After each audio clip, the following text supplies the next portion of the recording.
Tonight, Gary Ablett moves nearer to God with another Brownlow medal, as Hawks fans hope heartache doesn't strike twice. Roosters captain Anthony Minicello joins us, just 80 minutes from another grand final. And Mark Webber's fury after his joyride is punished. So strike up the band. We've got all the bases covered, right here, Backpage Live. Done the seemingly impossible. Had a really tacky talk. I'm not signing on the dotted line. My mistake. Conspiracy. It always been that he describes $1 million a year as a distraction. You know what? I'm not going to commit to it. You work your butt off. I walked into an ambush tonight. Watch more sport, kids. Yes, hello and welcome to the show. Once again, plenty of finals and grand finals footy to get to with Kelly Underwood and a man who just wants football to be the winner on the night, James Hooper. Welcome to you both. We also have a very nervous Hawthorn tragic, Julian Schiller. And making his run-on debut for the show, Matty Johns. Welcome to you both as well.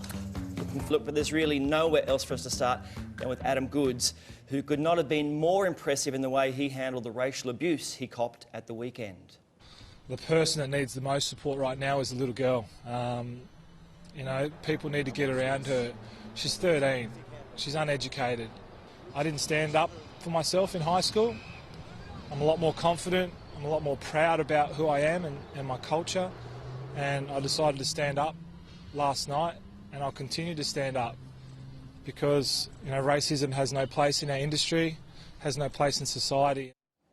What an absolutely impressive individual that man is. That press conference in its totality, I think, Kelly, should really be played at schools across the nation. It was sensational. What did you make of all of this? Well, I was sitting there, like everyone, watching on my couch on Friday night, and when you saw Adam Goodes point out to the crowd, your heart sank and you thought, oh no, don't tell me something's happened. And then you saw that you realised it was a young girl, and it made you feel sick to your stomach. 20 years ago, Nicky Winmar stood up to fans and pointed to his chest. Almost 20 years to the day, Adam Goodes stood there and pointed to a fan in the crowd. And I think the reaction over the last few days has been that not a lot has changed in 20 years. The response from everyone, from Adam Goodes, Andrew Demetriou, Eddie Maguire straight away in the rooms. Really good, I thought. Just professional all round, and the way it's been handled from that aspect, I think, is to be applauded. Well, Manly's big George Rose is always good to watch. Have a look at the colourful undies on display in the game. Here he goes, gets the tackle down and walks down, they come. Isn't that brilliant? Wow, looks like that's a cheater. He's hiding Black Caviar's jockey down his pants.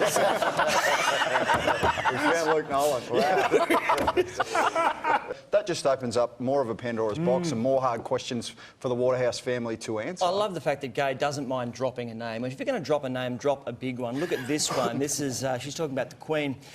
Even the Queen said to her racing manager, what's going on with Gay Waterhouse in Australia? Don't you love that? Look, I'm a staunch Republican, but I'd love at some point somebody to say, oh, the Queen said, what's going on with Tony Squires over here? But I believe her, because if the Queen wasn't a monarch, she'd be the sort of woman in a TAB with a bag of goons, having a couple of darts. The handbag under the arm. She looks more excited when she's on the punt than she is at her grandson's wedding.